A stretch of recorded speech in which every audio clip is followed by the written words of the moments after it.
The Sleeping Beauty in the Wood. There were formerly a king and a queen, who were so sorry that they had no children, so sorry that it cannot be expressed. They went to all the waters in the world; vows, pilgrimages, all ways were tried, and all to no purpose. At last, however, the queen proved with child, and was brought to bed of a daughter. There was a very fine christening, and the Princess had for her godmothers all the fairies they could find in the whole kingdom. They found 7.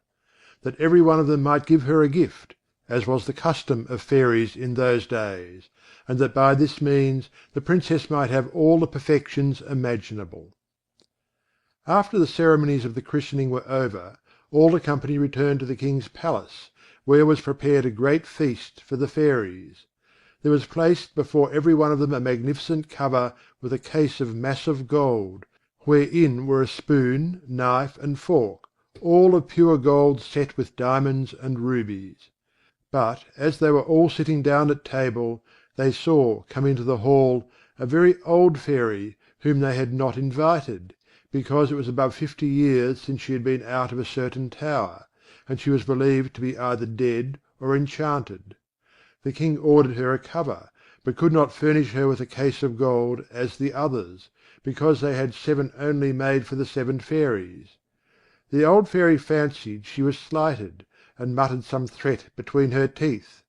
One of the young fairies who sat by her overheard how she grumbled, and judging that she might give the little Princess some unlucky gift, went, as soon as they rose from the table, and hid herself behind the hangings, that she might speak last, and repair, as much as possible she could, the evil which the old fairy might intend. In the meanwhile all the fairies began to give their gifts to the Princess. The youngest gave her for gift that she should be the most beautiful person in the world; the next, that she should have the wit of an angel; the third, that she should have a wonderful grace in everything she did; the fourth, that she should dance perfectly well; the fifth, that she should sing like a nightingale; and the sixth, that she should play upon all kinds of music to the utmost perfection. The old fairy's turn coming next, with a head shaking more with spite than age, she said that the Princess should have her hand pierced with a spindle, and die of the wound. This terrible gift made the whole company tremble, and everybody fell a crying. At this very instant the young fairy came out from behind the hangings, and spake these words aloud: "Be assured, O King and Queen, your daughter shall not die of this disaster. It is true, I have no power to undo entirely what my elder has done. The Princess shall indeed pierce her hand with a spindle, but instead of dying, she shall only fall into a profound sleep, which shall last 100 years, at the expiration of which a king's son shall come and awake her." The King, to avoid the misfortune foretold by the old fairy, caused immediately proclamations to be made, whereby everybody was forbidden, on pain of death, to spin with a distaff and spindle, or to have so much as any spindle in their houses. About 15 or 16 years after, the King and Queen being gone to one of their houses of pleasure, the young Princess happened one day to divert herself running up and down the palace, when, going up from one apartment to another, she came into a little room on the top of a tower, where a good old woman, alone, was spinning with her spindle. This good woman had never heard of the King's proclamation against spindles. "What are you doing there, Goody?" said the Princess. "I am spinning, my pretty child," said the old woman, who did not know who she was. "Ah," said the Princess, "this is very pretty. How do you do it? Give it to me, that I may see if I can do so." She had no sooner taken the spindle into her hand, than, whether being very hasty at it, somewhat unhandy, or that the decree of the fairy had so ordained it, it ran into her hand, and she fell down in a swoon. The good old woman, not knowing very well what to do in this affair, cried out for help. People came in from every quarter in great numbers. They threw water upon the Princess's face, unlaced her, struck her on the palms of her hands, and rubbed her temples with Hungary water, but nothing would bring her to herself. And now the King, who came up at the noise, bethought himself of the prediction of the fairies, and judging very well that this must necessarily come to pass, since the fairies had said it, caused the Princess to be carried into the finest apartment in his palace, and to be laid upon a bed all embroidered with gold and silver. One would have taken her for an angel, she was so very beautiful, for her swooning away had not diminished one bit of her complexion. Her cheeks were carnation, and her lips like coral. Indeed her eyes were shut, but she was heard to breathe softly, which satisfied those about her that she was not dead. The King commanded that they should not disturb her, but let her sleep quietly till her hour of awakening was come. The good Fairy, who had saved her life by condemning her to sleep 100 years, was in the kingdom of Matakin, 12,000 leagues off, when this accident befell the Princess. But she was instantly informed of it by a little dwarf, who had boots of 7 leagues, that is, boots with which he could tread over 7 leagues of ground at one stride. The Fairy came away immediately, and she arrived, about an hour after, in a fiery chariot drawn by dragons. The King handed her out of the chariot, and she approved everything he had done.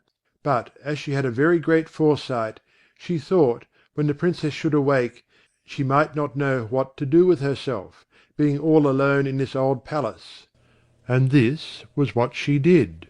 She touched with her wand everything in the palace, except the King and the Queen, governesses, maids of honour, ladies of the bedchamber, gentlemen, officers, stewards, cooks, undercooks, scullions, guards, with their beef-eaters, pages, footmen. She likewise touched all the horses which were in the stables, as well as their grooms, the great dogs in the outward court, and pretty little Mopsy too, the Princess's spaniel bitch, which lay by her on the bed. Immediately upon her touching them, they all fell asleep, that they might not awake before their mistress, and that they might be ready to wait upon her when she wanted them. The very spits at the fire, as full as they could hold of partridges and pheasants, did fall asleep, and the fire likewise. All this was done in a moment. Fairies are not long in doing their business. And now the King and the Queen, having kissed their dear child without waking her, went out of the palace, and put forth a proclamation that nobody should dare to come near it. This, however, was not necessary, for in a quarter of an hour's time there grew up, all round about the park, such a vast number of trees, great and small, bushes and brambles, twining one within another, that neither man nor beast could pass through; so that nothing could be seen but the very top of the towers of the palace, and that too, not unless it was a good way off. Nobody doubted but the Fairy gave herein a sample of her art, that the Princess, while she continued sleeping, might have nothing to fear from any curious people. When 100 years was gone and past, the son of the King then reigning, and who was of another family from that of the sleeping Princess, being gone a-hunting on that side of the country, asked, what were those towers which he saw in the middle of a great thick wood? Every one answered according as they had heard. Some said that it was a ruinous old castle, haunted by spirits; others, that all the sorcerers and witches of the country kept there their Sabbath, or night's meeting. The common opinion was that an ogre lived there, and that he carried thither all the little children he could catch, that he might eat them up at his leisure, without anybody's being able to follow him, as having himself, only, the power to pass through the wood. Footnote 1: Ogre is a giant with long teeth and claws, with a raw head and bloody bones, who runs away with naughty little boys and girls, and eats them up. Note by the translator. The Prince was at a stand, not knowing what to believe, when a very aged countryman spake to him thus: "May it please your Royal Highness, "It is now above 50 years since I heard my father, who had heard my grandfather, say that there then was in this castle a princess, the most beautiful was ever seen; that she must sleep there 100 years, and should be awaked by a king's son, for whom she was reserved." The young prince was all on fire at these words, believing, without a moment's doubt, that he could put an end to this rare adventure, and pushed on by love and honour, resolved that moment to look into it. Scarce had he advanced towards the wood, when all the great trees, the bushes and brambles, gave way of themselves to let him pass through. He walked up to the castle, which he saw at the end of a large avenue, which he went into. And what a little surprised him was that he saw none of his people could follow him, because the trees closed again as soon as he had passed through them. However, he did not cease from continuing his way. A young and amorous prince is always valiant.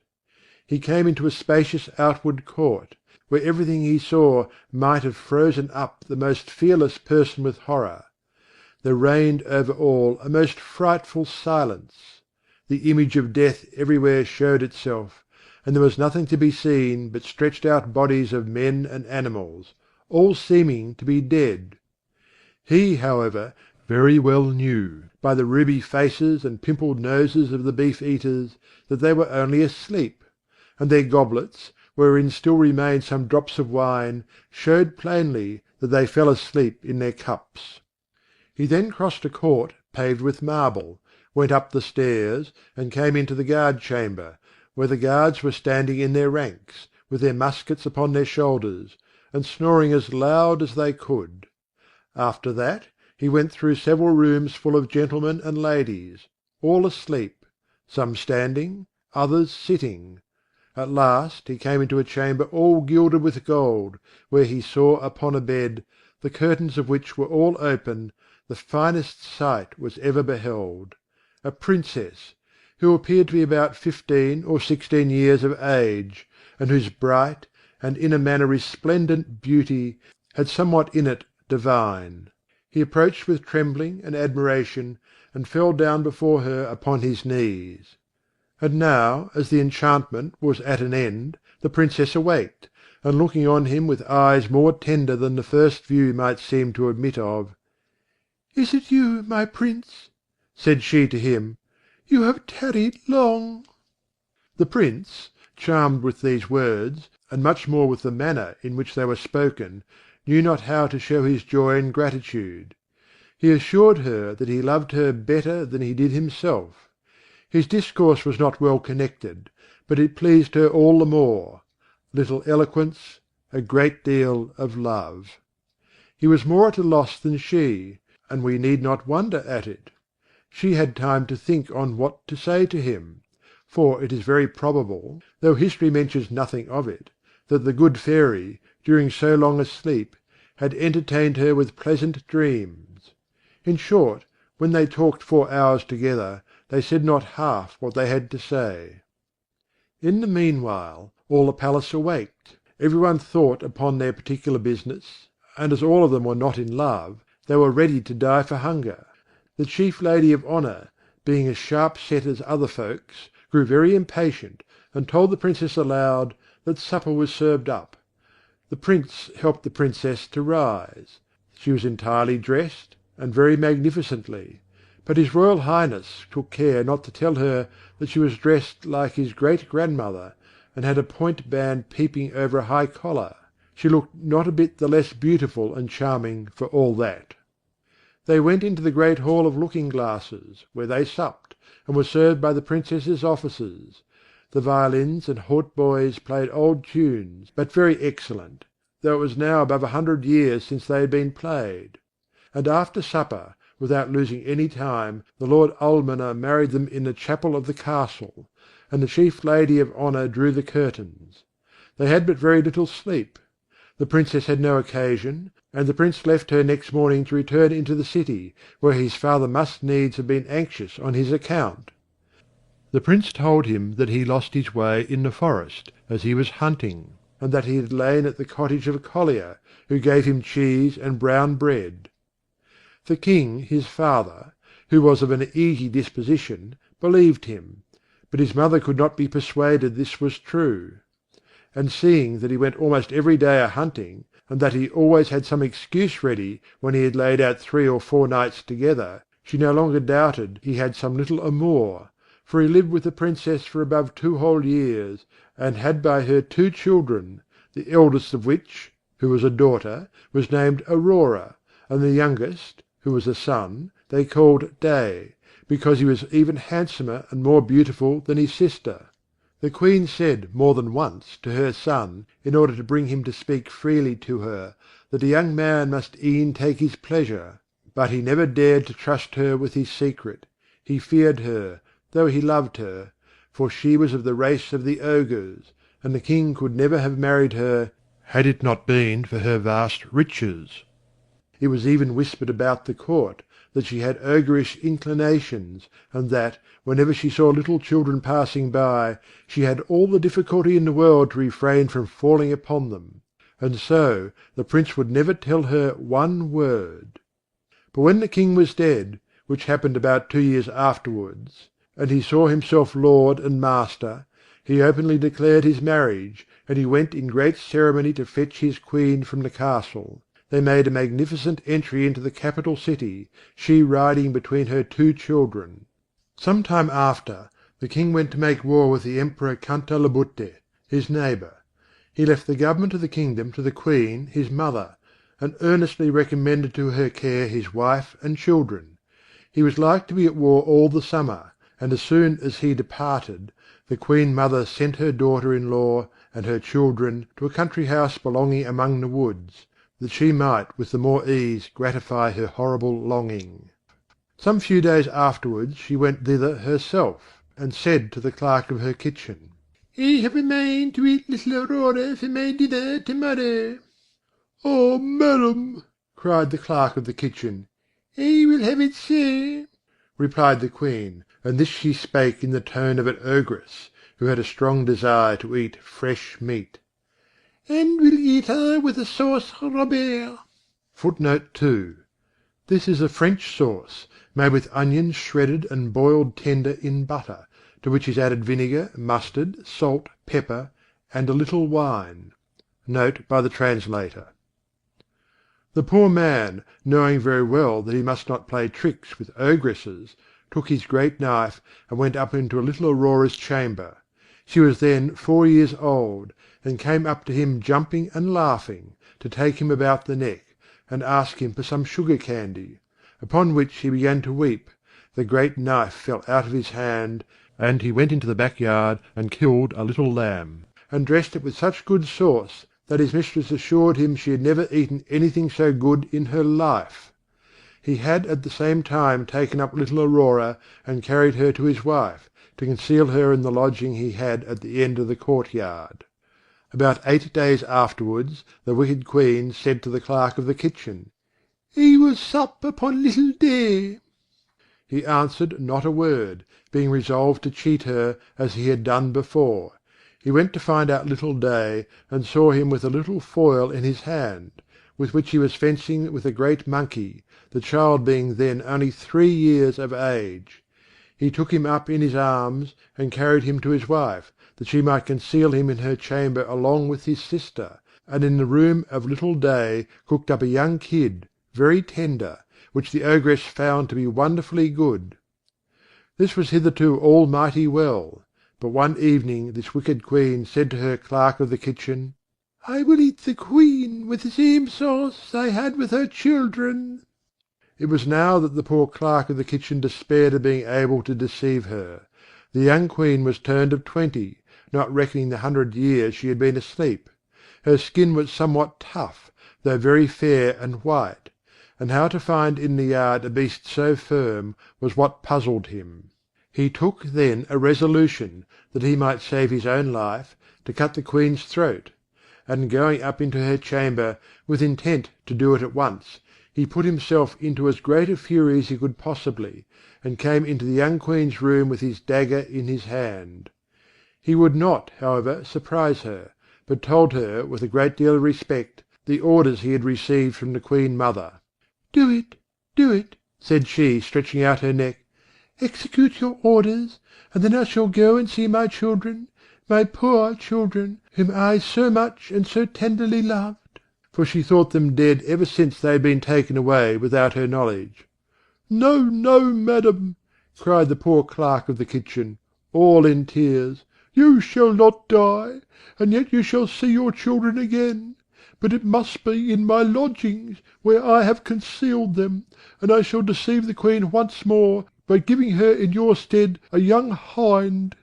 Upon this he forthwith conducted her to his chamber, where, leaving her to embrace her children, and cry along with them, he went and dressed a hind, which the Queen had for her supper, and devoured it with the same appetite as if it had been the young Queen. Exceedingly was she delighted with her cruelty, and she had invented a story to tell the King, at his return, how ravenous wolves had eaten up the Queen his wife, and her 2 children. One evening, as she was, according to her custom, rambling about the courts and yards of the palace, to see if she could smell any fresh meat, she heard, in a ground room, little Day crying, for his mamma was going to whip him, because he had been naughty, and she heard, at the same time, little Aurora begging pardon for her brother. The Ogress presently knew the voice of the Queen and her children, and being quite mad that she had been thus deceived, she commanded next morning, by break of day, with a most horrible voice, which made everybody tremble, that they should bring into the middle of the great court a large tub, which she caused to be filled with toads, vipers, snakes, and all sorts of serpents, in order to have thrown into it the Queen and her children, the clerk of the kitchen, his wife and maid, all whom she had given orders should be brought thither with their hands tied behind them. They were brought out accordingly, and the executioners were just going to throw them into the tub, when the King, who was not so soon expected, entered the court on horseback, for he came post, and asked, with the utmost astonishment, what was the meaning of that horrible spectacle. No one dared to tell him; when the Ogress, all enraged to see what had happened, threw herself head foremost into the tub, and was instantly devoured by the ugly creatures she had ordered to be thrown into it for others. The King could not but be very sorry, for she was his mother, but he soon comforted himself with his beautiful wife and his pretty children. The Moral. To get as prize a husband rich and gay, of humour sweet, with many years to stay, is natural enough, 'tis true. To wait for him 100 years, and all that while asleep, appears a thing entirely new. Now at this time of day, not one of all the sex we see doth sleep with such profound tranquillity. But yet this fable seems to let us know that very often Hymen's blisses sweet, although some tedious obstacles they meet, are not less happy for approaching slow. 'Tis nature's way that ladies fair should yearn conjugal joys to share, and so I've not the heart to preach a moral that's beyond their reach.